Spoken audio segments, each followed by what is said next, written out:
All right. Welcome back to another hour of Scotch Hour. I'm Noah. And I'm Jesse. Well, welcome back, Jesse. Hopefully you had another great week. I feel like I had a decent week, especially a great weekend. And I think we have a great show lined up here tonight. Absolutely. Our first segment, which is the Scotch Review, we will be talking about the Dalmore Cigar Malt, which is supposed to be paired with cigars. Although it's paired perfectly with cigars. Yes. Although I don't think we stopped off to get cigars. Dude, you know there's humidors in multiple rooms in this house. We're good. I'm good. Wouldn't change it if I could. And then from there we have our shout outs with our new segment of Get It Together, followed up by our Smarter Challenge, which was to watch the movie The Wolf of Wall Street.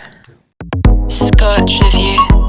Dalmore Highland Single Malt Scotch Whiskey, the Cigar Malt Reserve, matured in American white oak casks, Matza-Salem Oloroso cask, and Cabernet Sauvignon barriques to complement a fine cigar. Yes. So the only tragedy about this fine spirit is they did discontinue making it in the middle of 2009. I know, right? Dude, the finish is... There was a huge uproar about that. Yeah, because apparently it pairs very well with a robust, powerful cigar.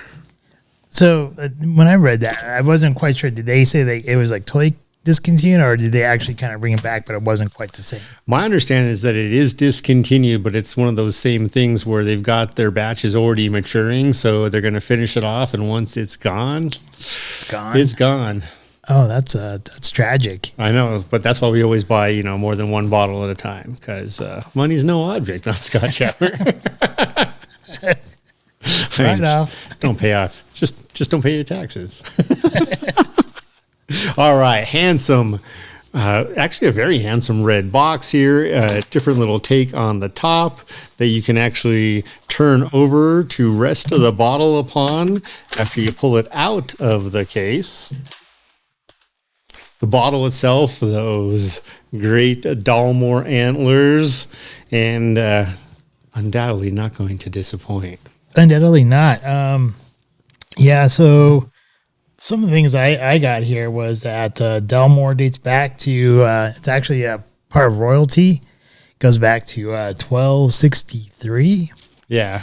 And Colin Kintel of the Clan Mackenzie saved King... Colin MacLeod of the Clan MacLeod. King Alexander III. So that's who it was. So yes, the chief of the clan, Mackenzie, saved King Alexander III. And when he did that, he granted them to use the emblem of a 12-pointed stag. So that became their emblem. And then back in 1867, the descendants then became the owners of the distillery. And then for those of you who don't know what the Cabernet Sauvignon... The Barks? Is that what is it? Close enough. Anyways, it's just like a smaller cask. So it holds about 255 milliliters versus the normal casks, which hold over about 300. So, and then, you mentioned it was American white oak, right? American white oak. And then they also use Not sherry. the red oak. Yep. That's right. And they use Oloroso sherry that has been aged for 30 years, those casks. Yeah, and Matza-Salem Oloroso cask. So a very specific cask indeed. Yeah, which is aged 30 years. That's kind of nice. Yeah, that's older than either of us. Yeah. What's that like, man? I don't know. I wonder if getting old is going to suck. Body parts are breaking down, they say. I mean, that's why we drink scotch. We drink and we know things. All right, so we'll go ahead and we'll do our little cut scene here and do our tasting notes and then come back. You know, as you mentioned, they've got this phenomenal... No, I was just going to toss in there real quick. They've got this phenomenal history that dates back 700, 800 years. 900, we're almost talking, 1,000 years to that point. But even within that, the Scotch itself, this particular brand has been doing this well, crafting it like master craftsmen for over 150 years. That alone is indeed noteworthy. Yes, it is. All right. Well, is it time? I don't know. I thought it was before, but then you added some more. So dude, let's do the fast forward clip. I'm eager to smell and taste this. Okay. That's what she said. Here we go then. All right. Cheers.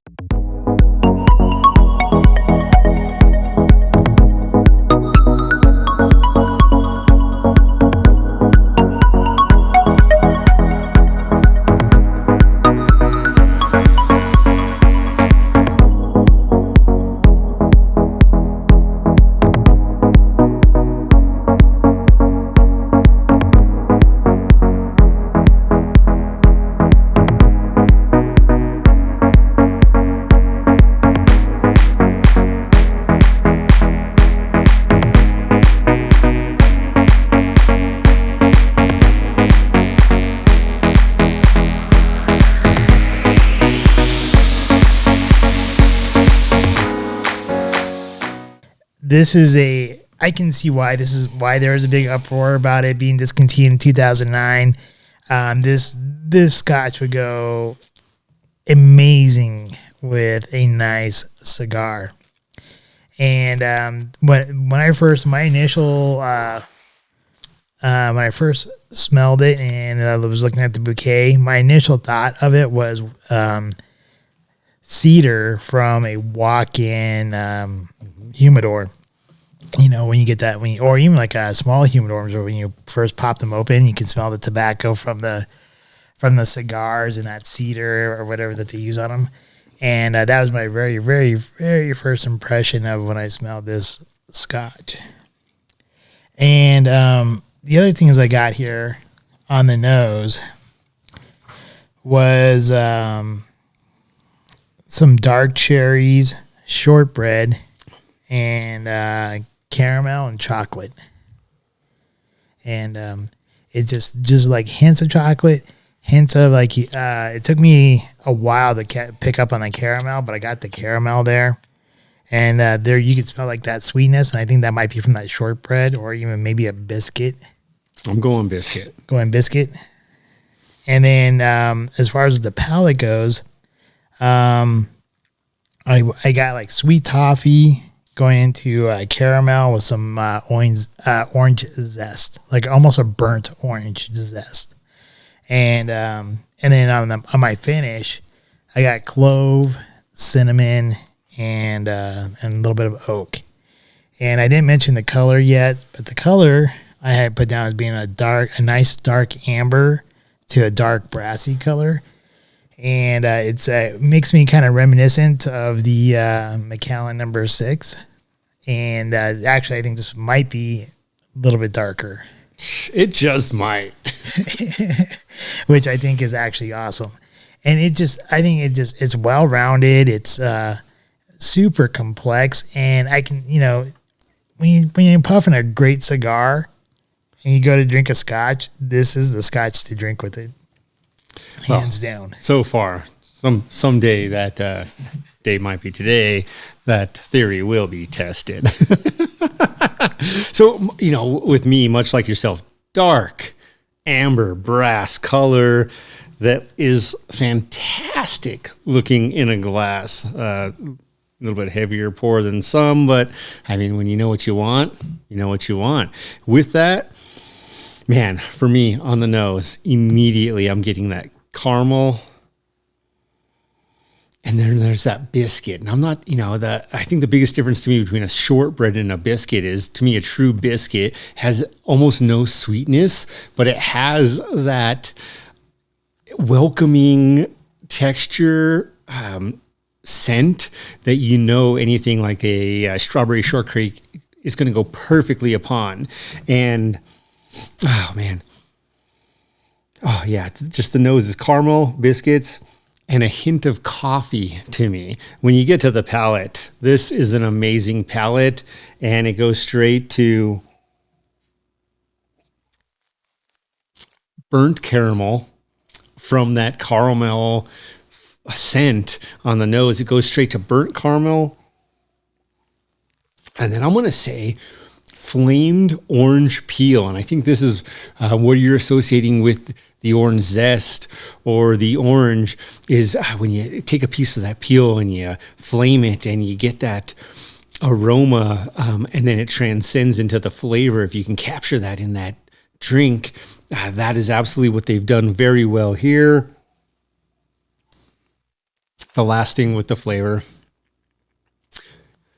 those sherry casks, those rare sherry casks they use, perfectly integrated the flavor into the palate. The finish, this is where I get more of that. It's kind of spicy, not in a bad way, in a great way. You get that orange zest, the clove, the cinnamon. For me, the finish is a nice long finish, and I love it. Again, if you were to pair this with a cigar, that is fabulous. It does not leave you wanting. Man, so many things leave me wanting. This does not. But man, from beginning to the end, the more I sip delicately upon this, the more wonderfully well-rounded it is between the nose, the palate, and that wonderful spicy finish. And when I say spicy, it's not negative. At first, I thought this was a little hot. It's sitting at 44% alcohol by volume, but that's not it at all. It's that cinnamon, and it is a good heat. It's wonderful, and I 2 thumbs up. It's time for our shout-outs. So a couple, shout outs. First of all, shout out to the Red Bull racing team, in particular, Max Verstappen. And then also shout out to the Scuderia Ferrari racing team, both of these Formula One teams, for those of you who might not be aware, and Charles Leclerc. Phenomenal race weekend in Saudi Arabia.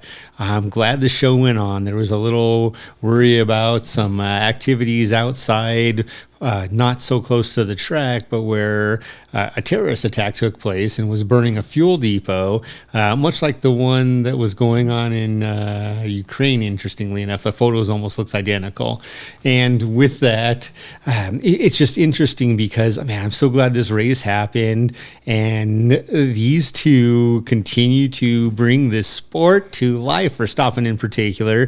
But Charles Leclerc, good, clean fighting on the track. It was wonderful to see Leclerc and Verstappen, and then the pit strategies and how you undercut and overtake or overcut and undertake during the race, during your pits. It was a wonderfully strategized and executed race to two great drivers who continue to make this a fun sport for me again. It reminds me of the Mika Hakkinen and Michael Schumacher days.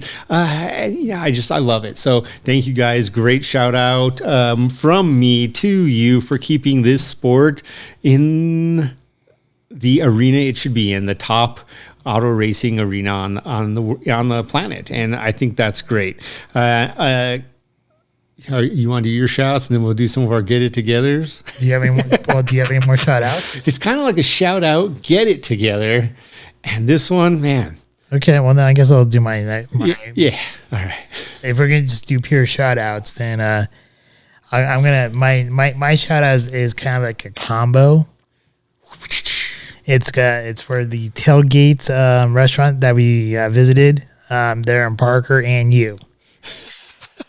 So, for those of you who watch our show, our podcast, we went to the Tailgate bar and grill or whatever, tap house or whatever it's called, probably about 2-3 weeks ago, maybe like 3 weeks ago, and we mentioned how great the Monday night deal was there for their burgers, which are half off, phenomenal. And I remember saying like, well. Jesse's like, yeah, we'll go back there again. I'm like, well, how are we going to go back there again? We usually do our restaurant reviews every Monday. But the last couple of Mondays, we've actually had our meals on a different day. And so we've actually gone back to the Tailgate twice already. So I'm just going to say I'm giving you a shout out for calling it.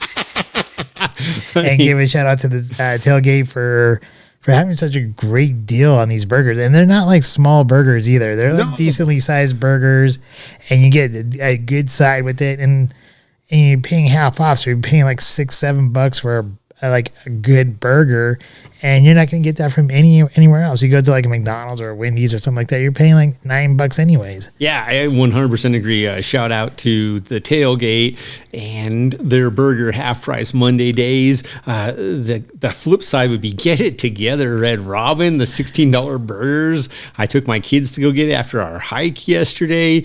That was tragic. First thing my son says when we looked at the burgers and they put them on the table was, that looks like a really small burger. So contrary to the Tailgate burger, not small, I had the Zeus this evening, hero meat on top of that. Ground beef patty, delicious. It does not disappoint. No, it does not.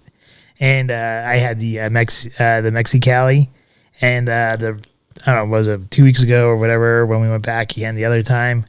I had the barbecue bacon burger. And you had their special, like the green chili burgers. Yeah, man, it was great. It was massive. It was 2 patties, no bun, smothered with fries and chili upon it, and it was delicious. The Tailgater. The Tailgater. Is that okay. Yeah. Anyways, if you are ever find yourself in the Parker area on a Monday night, definitely go to the Tailgate and enjoy yourself a half price burger. You will not regret it. It's probably like the burgers in general just are great. Yeah. But throw on the fact that it's half off, phenomenal. A $6 to $7 hamburger. Our meal we could not have gotten at McDonald's for that price. No, not at all. No. Nope. And you can throw in like a Coors Light for me, then you're looking at probably what it would cost normally. Yeah. Or a Voodoo Ranger IPA. Yeah. So you're getting a free beer. Yeah, exactly. Actually, free beer and a half.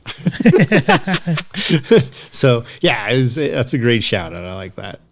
Yeah, so you and the Tailgate get the shout out there. All right, your Get It Togethers.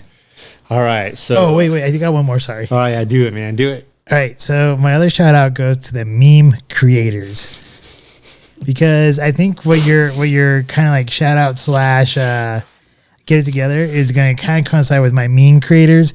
I think after this event that happened on Sunday, there's been some really great memes that have come out. So I want to just give a shout out to those people who create those memes for this particular event and all the other ones. So Yeah. go ahead. Now you can bring it in with yours. So here's what's interesting. So the shout out / Get It Together goes to Will Smith and his potential slap upon the cheek of Chris Rock for joking about his wife, but in a way that probably Will Smith has taken very personal. And what we're talking about is Will Smith slapping Chris Rock. And let's face it, this wasn't a punch. This was like a, hey, you slap.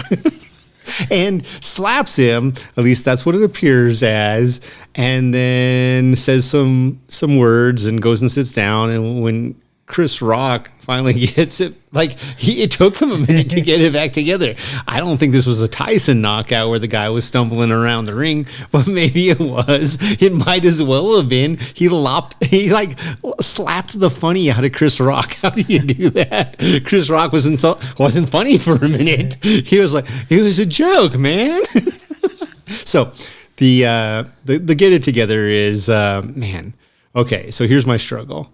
In watching this video, you see Will Smith at first laughing at the joke. And then, man, he looks at his wife's face, and that's the Get It Together part, and he sees her disapproval. And I don't think that she's not, or shouldn't be, some humbled person with her own life's challenges, if you will, things she's having to go through. Challenges can be anything from a hangnail to cancer. But slobbing other guys' poles.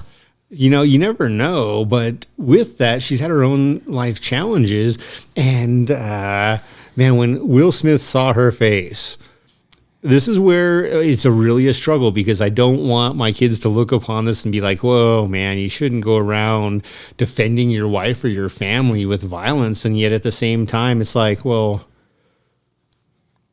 it's better than puffing your chest and pretending you would. And then in the end of the day, the other guy comes up and says, what, you're going to stand up there? It kind of makes me feel like the U.S., the get it together with U.S. and Biden and their not so courageous words about needing to remove Putin from power. Meanwhile, they've done nothing.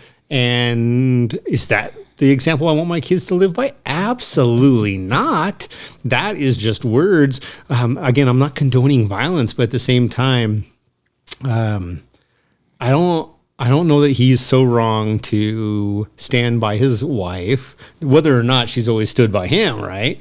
But I don't think he's wrong to take that action to stand by his wife. The one thing I would say is, and I think some others that have probably been through some more greater learning experiences, and I'm not saying I'm anywhere near Will Smith's learning, his education, what he's gone through in his industry, in his life. But what I would say is knowing what apparently Denzel Washington said to him and how those words came true. It's just this interesting piece of maybe there was a slightly better way. Maybe it didn't have to be violence. Maybe he still approached Chris Rock and literally just said, and I think whether or not the masses would agree with me or not, but just said, hey, right now I just need one thing. I need you to apologize to my wife. I don't really have a get it together this week. I mean, I was going to say something similar to yours with Will Smith. Just real short, just keep it short. Denzel Washington, what he said to Will Smith, I'll give him a shout out. Will Smith and Chris Rock, I'll give them both just a kind of a get it together. And even Jada, I'd probably give her a get it together. And the reason why I'm saying that is because she was also laughing, and then you see her turn her head and then make a face. So here, and we talk about speculation, and I know there's people out there who believe like this was authentic and real, and then I know there's people out there who think it's staged. Whether it was staged or authentic, I'll just say for all three of those people, just get it together.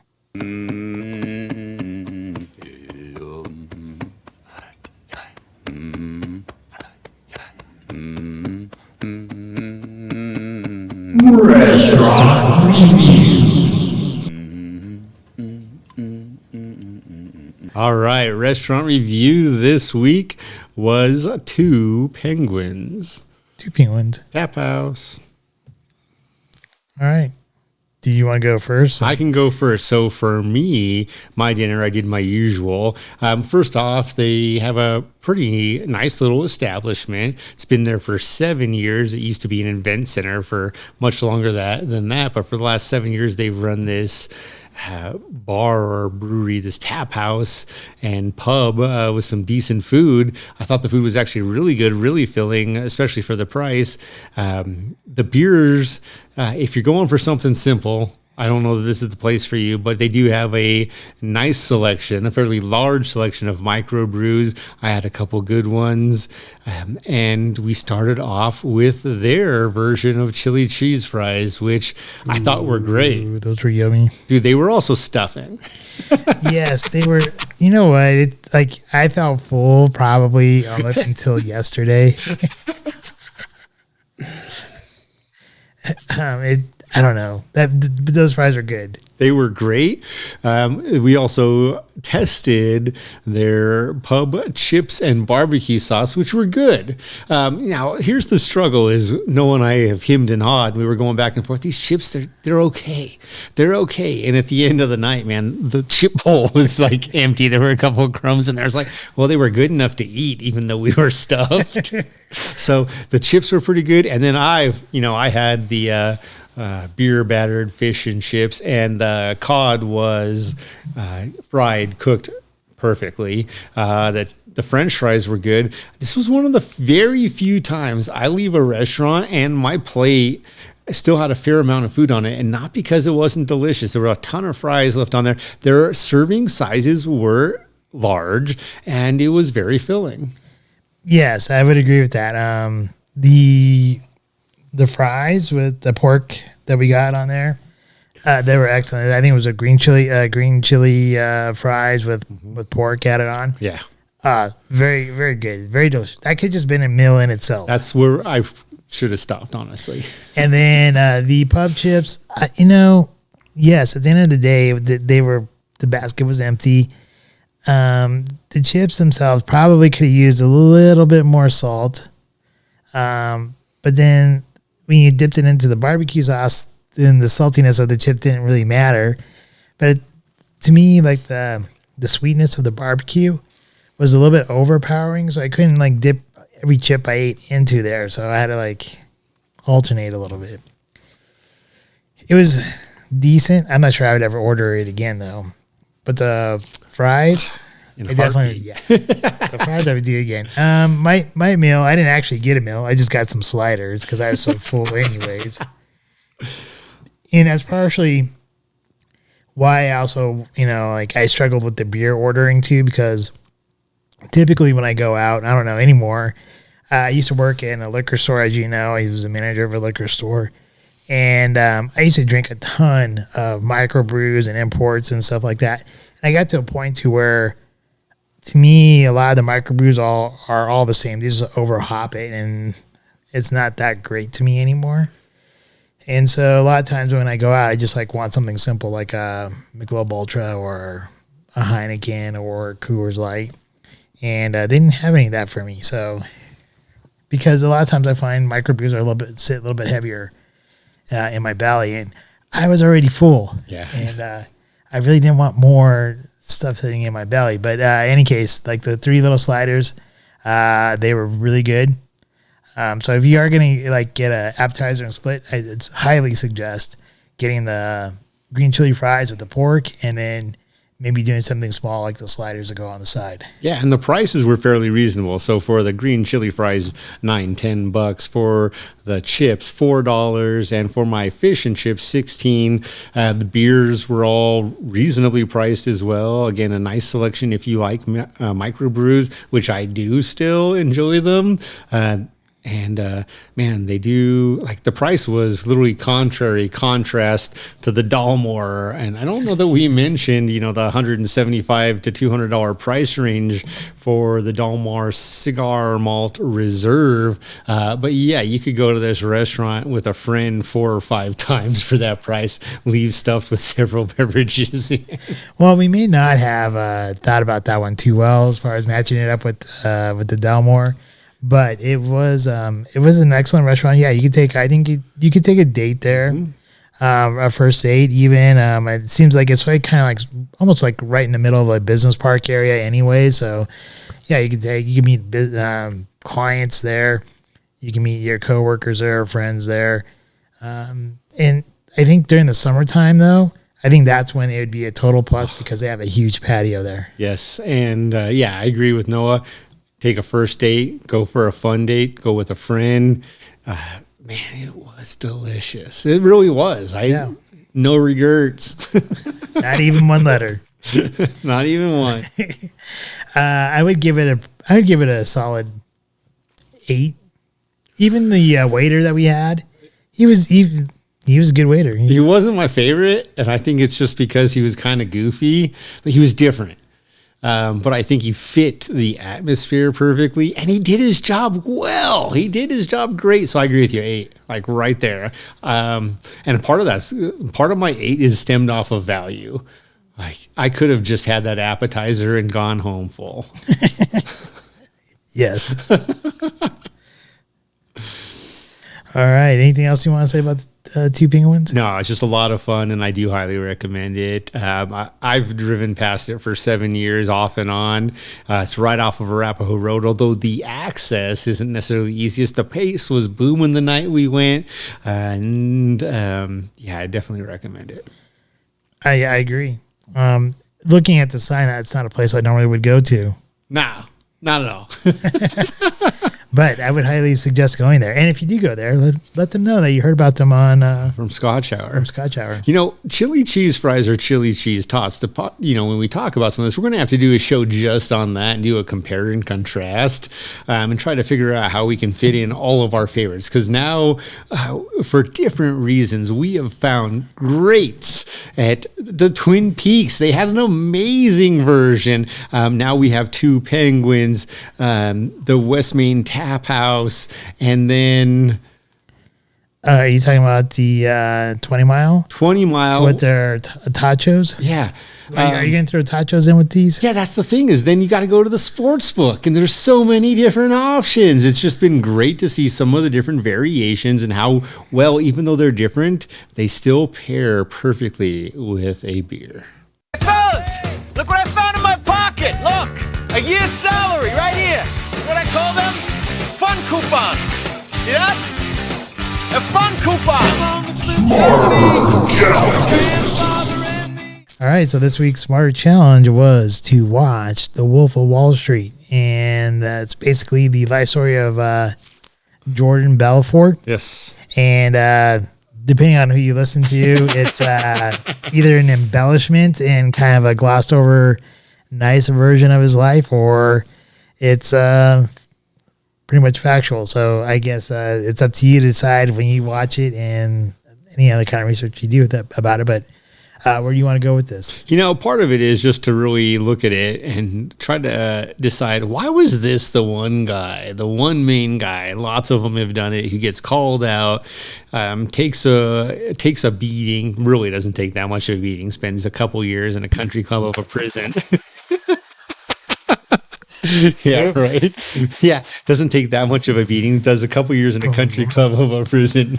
Yeah, there's Matthew McConaughey, by the way, probably my favorite, and we're gonna get to that piece, by the way. But with that, man, all right, let's look at this. What do I really think of this movie? So this movie is in the Guinness Book of World Records for the most number of profanities. I'm not sure if you're aware of this. No, it's in the Guinness Book of World Records. I didn't know you scored that much in it. Dude, that's just it. You're around me, so you're like, man, that was normal. I might cuss once in a while. Just saying. People I work with may not know this, but poor Noah does, or Lucky Noah, as I will call him. Do you swear that much? I don't think you do. I think that's just it, dude. I think I swear more than you do. You're probably just more conscious of your swearing and less conscious of mine. But yes, I swear a lot. I remember there have been shows where you're like, you're already out. It's like, we've been in the show for 10 minutes. You're on your 10th F-bomb or 4th F-bomb. It's like, well, fuck. There's another one. Fuck. Exactly. So with this movie is in the Guinness Book of World Records for the greatest number of profane words. And it is, I don't know if it's an embellishment or not. I really don't. What I can tell you is I love how it opens with the red Ferrari driving down the highway, and he's like, that's not my car. Mine was white. Mine was a white. And what he's talking about is a white Ferrari Testarossa, by the way. And he's saying it's more like Don Johnson's from Miami Vice. And that's my wife. And that's enough. That's all we have to say right there. I mean, no, you see the back of her head. That's all you see. And the movie shoots forth and back. But really, what does it mean to be happy? What do you do as these individuals who get the happiness? And then what does it mean to be a mentor? So when I'm watching this movie, I'm looking at Matthew McConaughey. Oh. See, now however he does it, I don't know. Yeah, he's like got his own little ape song there. But with this, Matthew McConaughey takes Belfort's Leonardo DiCaprio's character to a restaurant early on, and the waiter comes over and he tips the waiter very well, and he's like, okay, so we're going to start with 2 martinis, and then you're going to bring another one in 7 minutes, and then you're going to bring another one 7 minutes after that, and you're going to bring one every 7 minutes until one of us is under the table. Okay, you know what's really funny there? I believe that. I believe that too, because here like the other day, I was actually this afternoon or this morning, one of my coworkers in our little group, she mentioned how she went to Vegas, and then we all started talking about Vegas. I'm like, you know what you do is you go to the slot machines area, because the waitresses over there, they don't get tipped very well. So you tip them $5 or $10 to begin with, And then you tell them to keep it coming, and every time they come by, you give them another $2 tip. And then they just keep bringing them by. I did this one time. I ended up having like a 12-pack of Heinekens with me. Like they kept bringing them by so fast, I wasn't able to drink my beer fast enough. And all of a sudden, I had in the little slot thing where all the coins used to drop in, I had close to like almost 12 bottles where I was at. That's pretty good. So it works. I have no doubt. But what I loved about this and what I hate about this is, to me, one of the key points here is Matthew McConaughey gets this opportunity. His character in the movie is Mark Hahn, and he gets this opportunity to mentor this young lad. And I think at the early stages, Leonardo DiCaprio's character could have gone either way. I think he could have been a good guy. He could have been the hot mess that he ended up being.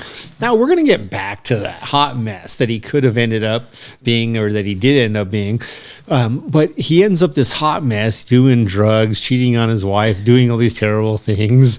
And it's like all off of one conversation with Matthew McConaughey? I'm sure in real life, I'm sure it happened like a little bit more than one conversation, but he probably just boiled it down in the book or the movie. He'd screen right to that one. Right.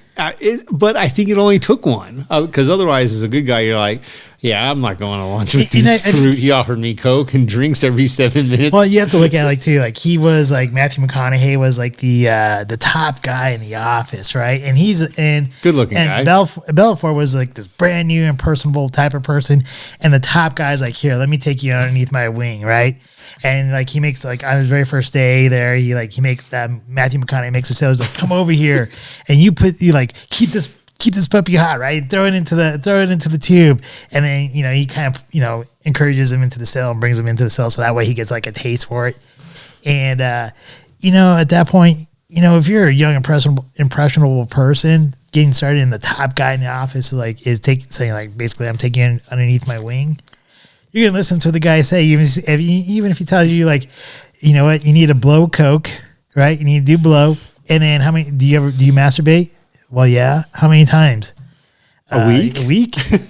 Sure. And he's like, couple. No, you gotta like masturbate at least 2 times a day. Yeah. And whenever you got to, you find the time you gotta go yank one out. Whether like you like in the middle of the work day, just go right off into the stall, yank one out, and come right back out. Here's the thing about Matthew McConaughey as an actor. He played that role so well, I could picture him doing it. Yeah. I pictured him getting up from that table and be like, I'll be back in 5 minutes. You just got to rub one out. We got to rub one out, right? And I think that right there, as you were saying, that set the pathway for Belfort. And was it a bad pathway? I mean, ultimately, he got arrested. That's the next struggle. Maybe not. Was it a bad pathway? So, as Noah and I were doing a little bit of look-seeing and like, okay, so how does this guy today? Noah points out, well, he's worth $100 million after and his wife is better looking than his previous 2 wives. Yeah, it's like #winning. Wait, you're still worth $100 million, so you can still live that lifestyle, and you've got like a 25-year-old supermodel-looking wife. Yeah, and his new wife is better looking than the other 2 wives. Dude, I'm just thinking, like, did he go wrong? Would you, Noah, take this prison sentence for 22 months of your life for $100 million? Would I, Jesse? # sign me up. So it's kind of like, all right, like, there's morals and there's ethics and stuff. And is he an ethical person? Questionable. Is he a moral person? I don't know. I guess it depends on your own morals, but I think he has a moral code. He lives by his moral code, but I don't think it's a very good one. Like, I mean, throughout the whole movie, he's doing blow, taking Quaaludes, and screwing any woman that walks in front of him, basically. And wrecking a Lamborghini Countach. That part was like one of my favorite parts of the whole movie, when they do the lemons, and the guy's like, "Dude, you gotta give me a call on the phone, on a payphone." And he thinks he's like all driving like really slow, making it home all perfect, and he totally destroys his car. Yeah, no, not just his car. He's a white Lamborghini Countach. Tragic. That was like, he's like, they're like, Mr. Belfort, did you drive tonight? Yeah. Oh, maybe I didn't make it home all that safe. Maybe I didn't make it home like I thought I did. The whole scene of him coming out of that country club, crawling, is like talking about his kid, like, how'd they make it look so easy crawling?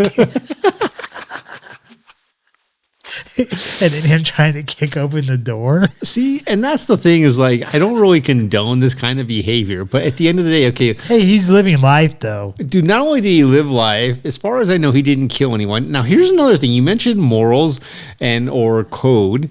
And with that, when anyone invests in, you can say cryptocurrency, real estate, and or the stock market, you're gambling. Yeah. You can walk away with nothing or you can walk away with everything. I do love the fact that they use Steve Madden, and most known for Steve Madden shoes, as the IPO that was real life for this situation, as a real barrier in this movie, the one that made him big and got him caught. And with that, man, like, it's just one of these things where it's like, okay, he's not going around killing people. He's using their money. Yeah, he's selling them something. Guess what? We are all sold something. I can go to Costco and try some food that they've used their $20 a tub of seasoning for and get home and try to make that same food. And it can be terrible, even though it was delicious at the restaurant. ABC, baby. ABC. Yeah, always buy Costco. No. Always be closing. Right? My point being is you're always taking these gambles and these risks. And the guy at Costco may have only cost me $20 with the terrible seasoning that I never finish and end up throwing away because it expires. Did he do anything that much more except for it was a larger sum of money? All I gotta say is either being sold or you're doing the selling. Yeah. These ABC. are all, these are little pieces from Matthew McConaughey, I'm sure. At multiple stages of his life. Any sales, they give you that in every sales training. Yeah, you're being sold or you're.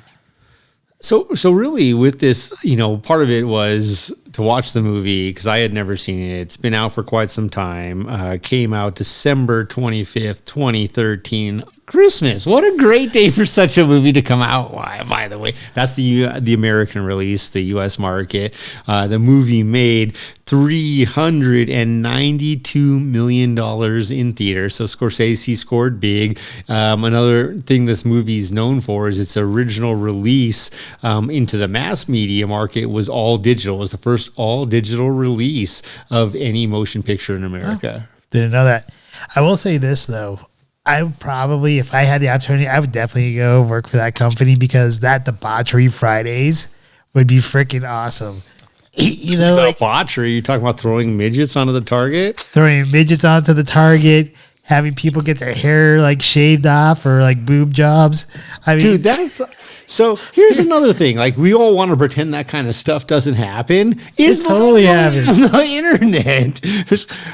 This week's TikTok: shave your 2 feet hair off onto the floor and maybe become TikTok famous.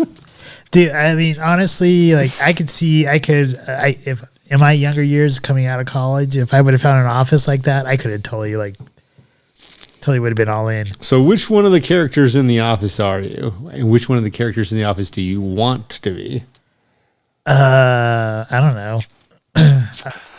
Dude, for me, that one's the easy one. Mark Hahn. I want to be Matthew McConaughey, his character, because the guy made it big enough, and he didn't throw away his entire life. But yet he's getting all these, like, I'm going to use the term loosely, morons to make him a ton of money. Right? Matthew McConaughey's character was pretty good. I'm not sure if I'd go with Matthew McConaughey's character because he seemed kind of sleazy, but I guess they all did in a way. Yeah. And he didn't get caught. Like, at the end of the day, he wasn't the hot mess. Maybe the Asian dude. Jesus. Noah's talking about the fact that he's part Asian in real life. Japanese. I think I'm going Japanese. I don't know. But, Belfort did. I mean, whether you think he did was right or wrong, everyone on Wall Street does it. Nobody knows what the stock's really going to do unless you have insider trading. Which most of them do. That's why you can see what they're buying. Yeah, some of them do, and especially Congress. And here's the thing: like they call brokers for a reason. This is like when I was working in investments and stuff like that. They always talk about how what a broker does is it makes people broke, and Matthew McConaughey's character talks about it right there. Is that you want to gain the person's trust, just as he mentions, and then you move the money back and forth.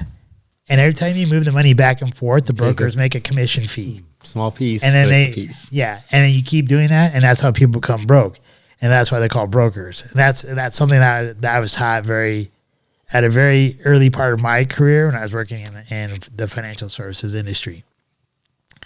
But you know, honestly, like I said, like I don't think he was doing anything wrong more so than anybody else around. Yeah, he might have been selling wealthy people penny stocks, but I mean, if you're making a 50% commission, it's still a gamble. It's still a gamble. I mean, just because something's a penny stock doesn't mean that like their inventions or whatever can't make it big. And even if you do buy a penny stock and you know you get something for like 2 cents and it goes up to $1, that's a huge gain. It's massive. So that's what she said. Yeah.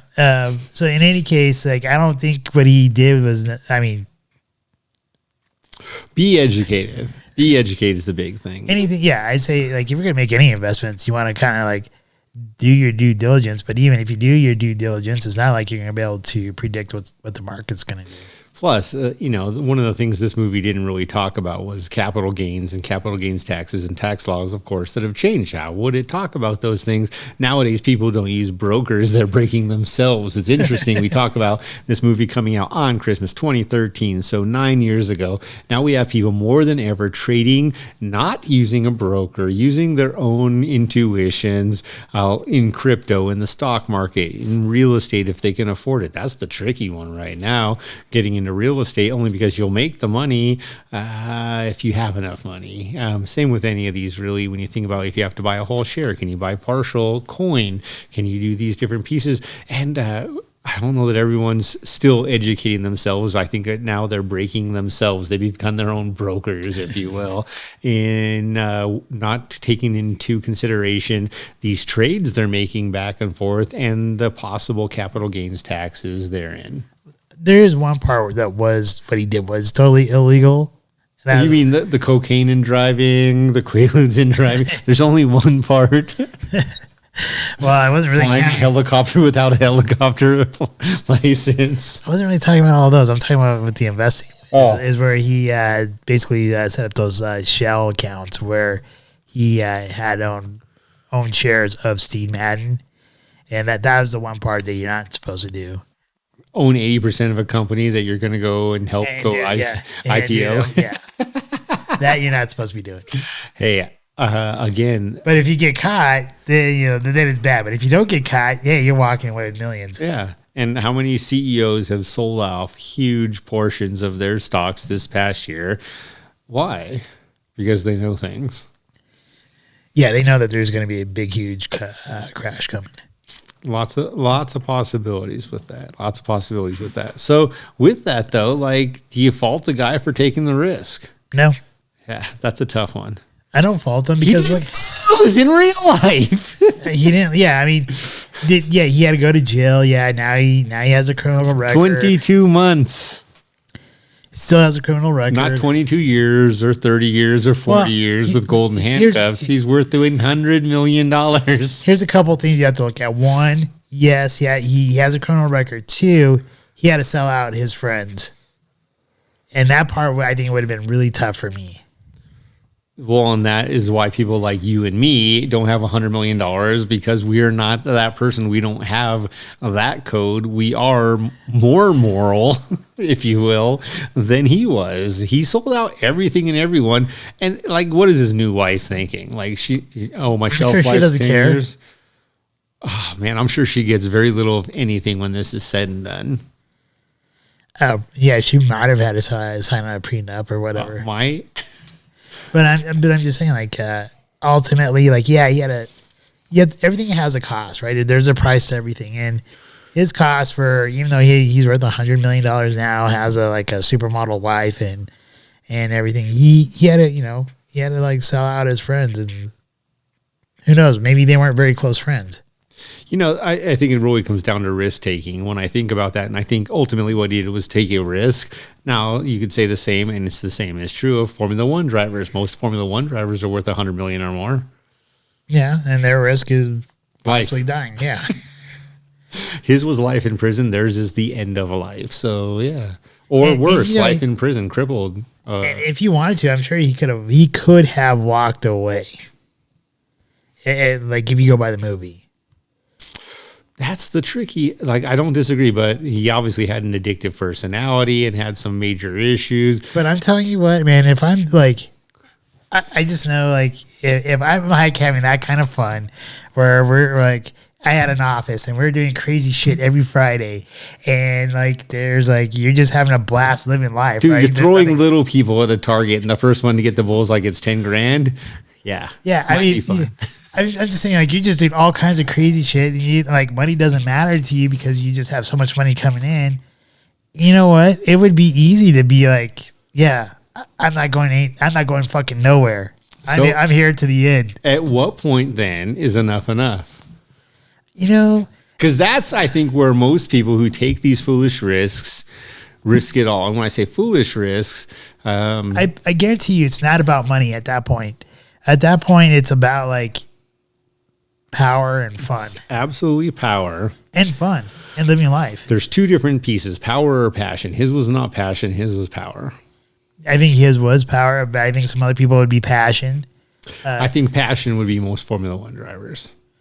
Yeah, and so you're right. When is enough? But if you're addicted to whatever you're on, honestly, I think even at that point with him, with how many drugs he was on and stuff, it might have been even harder for him to even see those lines. Yeah, he wasn't going to the bathroom enough for his 5-minute breaks. Just saying. But with that, there, even in regular life, when is enough? And I think our own human spirits, people like you, people like me, most of us, we want more. And there's two sides. There's two evils and two gods, if you will, or pluses, if you might, that can take you either direction. The devil is going to lead you to, no matter how much power you get, you always want more. And or that you just need more. It's not even a want. And the difference is want or need. Then there's this flip side where the gods can teach you, okay, so, man, here's where, we talked about Tom Brady, man. He came out of retirement. That guy earned his retirement. So he's passionate in my mind. Now, I hope it's the good passionate and not an evil passionate. I hope he's doing this because, man, he just loves the sport and he wants to continue playing. So he's doing it for him. He's not taking away from his family. Let's face it, his wife, his supermodel wife, his kids are all super busy at their own junctures in life. Yeah. He can still go on vacations with them. He can still do all these great things. They're not missing out. And he's not taking away from them or doing anything illegal. I don't actually believe Deflategate ever happened. That's one thing. I think it's just BS. But even though it did, I think his the God was saying, man, prove him wrong. And he has time and time and time and time again. All right, but I'm not sure. I didn't see him in the movie. No, he's you know what? You remember that one guy who was like, dude, I'm out. I made my 100 million. Peace. Gonna go marry Giselle. That was him. That was him. Oh, that was him. Maybe I was high on a needle, and he's like, maybe I was already high on those lemons. Yeah. What color were those lemons? How did the lemons get white? I'm just curious. I don't know. So yeah, that was I like the movie. It's an entertaining movie. And I think if you become good at your craft, obviously he became great at his craft of selling, and even to this day. Yeah, even to this day. And I don't think it really matters what you're selling. Even they always teach you basically he says in the movie that the money in the client's wallet needs to go from their wallet into your wallet. I think Matthew McConaughey talks about that. Dude, Matthew McConaughey, the more I see him in these little bit roles, and he wasn't really a bit role, he wasn't a big role, he plays his roles flawlessly. His best role, though, ever, I think it might be like... Don't say Dazed and Confused. True Detective? Yeah. Yes, agreed. 100. To the Although point True where... Detective, or Days of Confused is great, too. Though. It is great, but just don't say that's his best, man, because it's not bad, and it definitely had a positive impact. Better never say something like Gold Rush either. Not that his rom-coms weren't good. The only other one I would really call, I would say probably another one that I liked a lot was Contact. Oh, Contact is great, dude, but Interstellar was good. I think Interstellar just showed a piece of him that most people don't understand. It's how damn smart this guy is. I really do mean that in every aspect of it. I think that there are some people, actors, I think Matthew McConaughey probably off the charts with his EQ, and with that comes different heightened levels of other intelligence, and I don't think people give him credit for probably how smart he really is. To the point where he lives life. He still I don't think he lived life like Belfort did, though. No, that's my point. That's not living life. That's literally not living life. Belfort doesn't remember any of that crap with the Quaaludes and the cocaine and all the drugs and all the drinking. Whatever he remembered, though, it made for a very entertaining movie. Dude, he probably didn't remember any of that. That was probably like, yeah, listen to what all these guys said. I was high. I just remember making money. I remember screwing over Steve Madden making millions every hour. Not saying that's a bad thing, but I think Matthew McConaughey has done it well. So I would say if you haven't seen this movie, I definitely would. Yeah. As long as you're 18 or older, not offended by profanities or rated R, nudity, or... Come on, you can't possibly tell me you didn't watch rated R movies before you're 18. Yeah, things were different back then. You should really dude, seriously, it's amazing to watch how things change, both with violence and sex and profanities and all Pretty these sure things. there's more sex in the 80s movies. That's my point, dude. It's crazy. And then they went super soft. Like you could have 2 curse words per movie. And now I think they're back up to 25 and you can still be PG-13. And it's not just the 2 words like poop or shit. It's dude, we won't even go there. Phallic and stuff like that, but the less pretty version. I mean, what was your favorite? What was your favorite scene?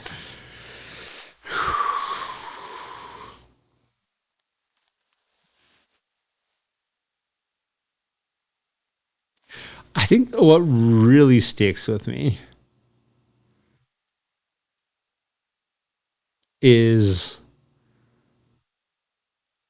man, I gotta get out of my head the scene I want to live versus my favorite scene. My favorite scene is absolutely when he's so jacked up thinking he's perfectly good, realizing his life is falling apart, and he's driving his Lamborghini home, and he thought he made it perfectly, and it's destroyed, dude. Because I'm like, man, that was not a super expensive car back then. Cars just weren't as expensive back then. Nowadays, you can't touch a Lamborghini like that. Well, you can touch a Lamborghini Countach like that, but the equivalent Lamborghini on the market, I believe, is over $1 million now. Definitely over 400,000. And back then, I think it was like a $70,000 car, what today's Corvette is. But just to think he was so messed up, and he's realizing the light. At this point, I'm like, okay. We've probably all made some pretty damn poor life choices and been at some point in our life we're living what he's experiencing in that scene, except that we're not experiencing it at any of that magnitude. We're like, damn, I scratched my Honda and he's totaling a damn Lamborghini V12. That's definitely my favorite scene. And I love how he just all of a sudden it hits him as he's talking on the phone. The guy's like, "What are you saying? I can't understand you." And then he drops to the ground. And the way he crawls out and stuff like that. And just what's going through his head, even though that's not what he's actually doing. Yeah. Maybe that's how I live my whole life, and that's why I haven't gotten further. Is I think I'm doing all these great things, and everyone else is like, "Why is Jesse crawling up the steps. How does he get 10,000 steps every day without fail? So, what was your favorite scene that you want to live? Oh, dude, yeah, we can't go there. Can't go there? Yeah, the opening scene. What? The Lamborghini driving on the highway? That was a Ferrari tester. Oh, okay. Whatever. Yeah, huge difference. I'm a huge Ferrari fan. I love Lamborghinis. I like Lamborghinis. What else is a part of that opening scene? That's all you need to remember. I just want to be driving my Ferrari down the highway. That's not that. That is not what you're thinking because you're thinking you can't. That's half of it. My Ferrari down the highway. Dalmore. This continues to just really become this super well blended. Way to try to change the subject there. What scene that you want to saying? She looks pretty.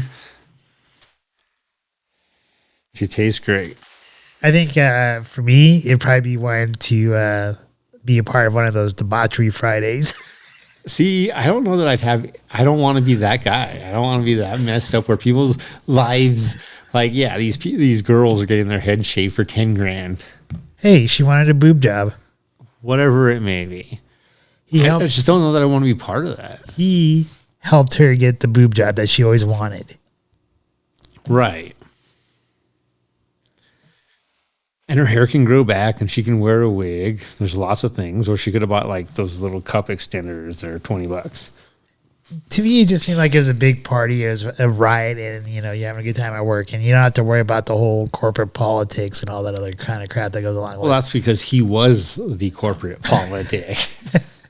And you don't have to worry about it being all PC and all that stuff. I also think that was part of the early 80s. The reality was that politics didn't play the role they do today. I think that's more of why I like that whole. Well, but again, we go to the flip side, Matthew McConaughey, who, devil or angel, whoever you want to be, he ultimately is the devil upon Belfort's shoulder, and he listens. But what I loved about earlier in time too is that there were mentors. Whether they were good mentors or bad mentors, you had to make the choice. But there were mentors. There were people who would actually go take you to lunch and just talk. And some of it was chop and some of it was personal. But then the two correlated and you got this introspective version of, so here's why we're talking about this and I can grow here. So when I first got out of CEU, one of my very first mentors, because right after I got out of CEU, I started work for a life insurance company. And the guy who was my first mentor was a total alcoholic. Really? I thought I was going to totally die riding with this guy. But you kept doing it. He got into the car, like, seriously. He's like, blow here. Thanks for starting my car. The guy, the funny part is he actually drove better when he was drunk. I don't doubt that. I literally don't doubt that.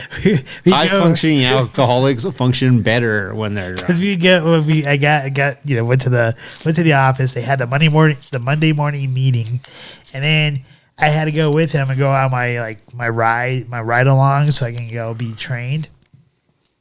And the moment that we left the office, we drove probably 3 or 4 minutes down the road, and this is right by Benriach Square. Okay. And then there's there used to be a liquor store right there off of Hampton, just right by where the Benriach Mall was, or the movie theater and all that. If you go up onto Hampton and you head west, yeah, I think there's still one. It's an old looking small one, and he'd go in there. Next to Scandinavian design, I think so. Mm-hmm. And he'd buy a big, huge 7-liter of McCormick's vodka or something like that. 1.75. Yeah, 1.75 McCormick's, and then a bag of ice, and he had a cooler. Dude, this guy's living the dream. We're not supporting this behavior, by the way. He would literally drink responsibly. He would literally chomp his ice, though. He down the vodka. When we driving there, he was swerving all over the place. Thought I was gonna die. Get to the alcohol. Get to the liquor store. He buys all that stuff. Pours himself a glass. with like ice in there, downs all the vodka, and you hear him like eating the ice, like just chomping on the ice, pouring more vodka in there, and then after that, he was like perfect. He drove perfect, and like you could he smelled like vodka. Like he just reeked of it. If you go into people's houses, and he was like cheap vodka. He smelled like cheap vodka. Good vodka, by the way, ladies and gentlemen, does not have the same smell. And we go into people's houses and he'd sell them life insurance. I'm like, how are you people buying life insurance from this guy who's like obviously fucking drunk off his ass? Because he smelled like Mr. Clean. Vodka is a disinfectant. 40 years later, here he is, and he's selling life insurance during COVID. Not a germ on his body. So, yeah, that was my very first mentor in the life insurance industry. All right. Yeah. Kind of like Matthew McConaughey for Belfort. But obviously... Dude, Matthew McConaughey honestly was my favorite character. He's the only character in there where even though I don't think he was a good person, he's the only one I'd be like, I'd go have lunch with you. I might even pay. Unless you're really going to drink one martini every 7 minutes till I'm broke. All right, anything else you want to say about this movie? No, it was good, clean fun. I'm glad, 9 years after it came out, I finally saw it. All right, good. When I say good, clean fun, ladies and gentlemen, do not drink and drive. Drink responsibly. Please do not think I condone any of the activity in this movie. Yes. Drink responsibly. Obviously, if it's an illegal substance, you probably shouldn't be taking it. But if you do it responsibly. The only thing I do support is that this cat came out of the can and is still worth $100 million. How do you do that?